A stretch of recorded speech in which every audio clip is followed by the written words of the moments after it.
ating mga irrigation system na bago na ginawa namin solar para wala nang ibinabayad sa krudo. Ang pagbayad para sa pagbomba ng tubig ay zero na.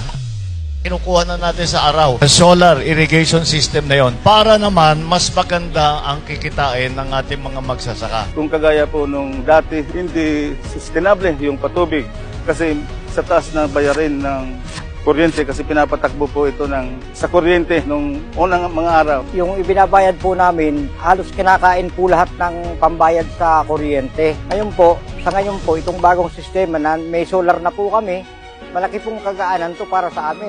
Talagang importante po sa amin yung patubig dahil para tuloy-tuloy ang pagsaka. Ang laki po ng naitulong nito, ang laking pagbabago para sa aming mga magsasaka. Kasi unang-una po nabawasan yung pagbabayad namin sa patubig.